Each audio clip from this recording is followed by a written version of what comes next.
But yeah, it was a nice feeling to be invited back, knowing that we could be trusted to go back and show them the best of what we got, which was nice. And then that day came and we found out the location of this new house. And I remember we was like, where is this new house? I've never heard of this place. And we put it on Apple Maps and it was like 5-hour drive. What the fuck? We were like, why does it always have to be so far away? But the journey down there was all right. And I felt like I was so unprepared when we filmed season 2. So this year... 3 suitcases, 2 backpacks. It wasn't 3 suitcases, Gage. We had 5 in the car. I had 5 suitcases. We was there for 3 weeks though. But I just literally pulled every piece of items of clothing out of my wardrobe. Yes. And I was like, I'm just going to take anything and everything because I don't want to get there and be like, what am I wearing? Yeah, you'll probably notice in this podcast, it will cut in between of like behind the scenes of the footage that we took on set as well. With TV, you probably you watch TV and go, oh my God, it looks so good. And it looks like so like smooth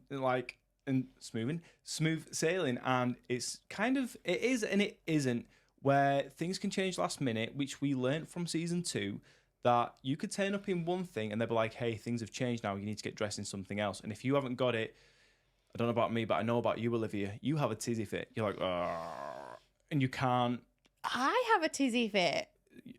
I think you have a tizzy fit too. I feel like you're going on TV at the end of the day and you want to feel your best self. So if you don't have the thing that matches the theme, you're then going to be like, oh my God, I'm going to look awful. Or if you borrow somebody's, it's not yours. And I think you just want to put your best self forward. And I think when you don't feel 100% your best. No, I get that. I get that. But yeah, so I get the 5 suitcases. So we took 5 suitcases.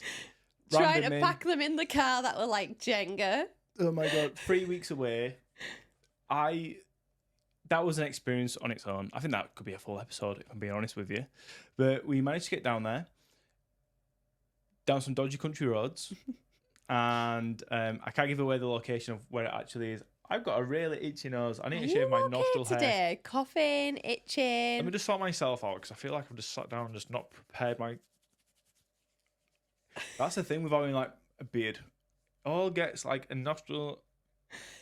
Can I get lasers inside my nose? Can I do that? No, not a thing. I don't think so. Yeah, so I definitely feel like you need to keep that one in though. You just picking your nose. We got there down some dodgy country roads. Yeah, we can't give away the location. But it was far. We were a 5-hour drive, so do the maths. Could be any distance. I don't know. North, south. Could be anywhere. Could be anywhere. But we turned up and it was so lovely to see director Warren again. Jez, who's, the owner of Firecracker. There were so many people from the original series, wasn't there? Like all the they wanted to come back crew. They wanted to come back and work on it because they had such an amazing experience. Yeah. And it was so amazing to see so many new and old faces as soon as we walked in. Yeah, absolutely. And one big difference from season 3 to season 2 is the residents actually stayed in the house. Yeah. With the guests. There were 2 houses actually. There were the main house with the guests that we stayed in. Where the filming happened. And then just up the road there were another cottage. And a lot of the singles got put in there as well. That was a right shagfest from what I heard. That was orgy central.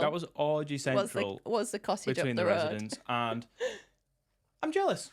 I wish I could have gone and participated. Then again, we'll get into it a bit later on.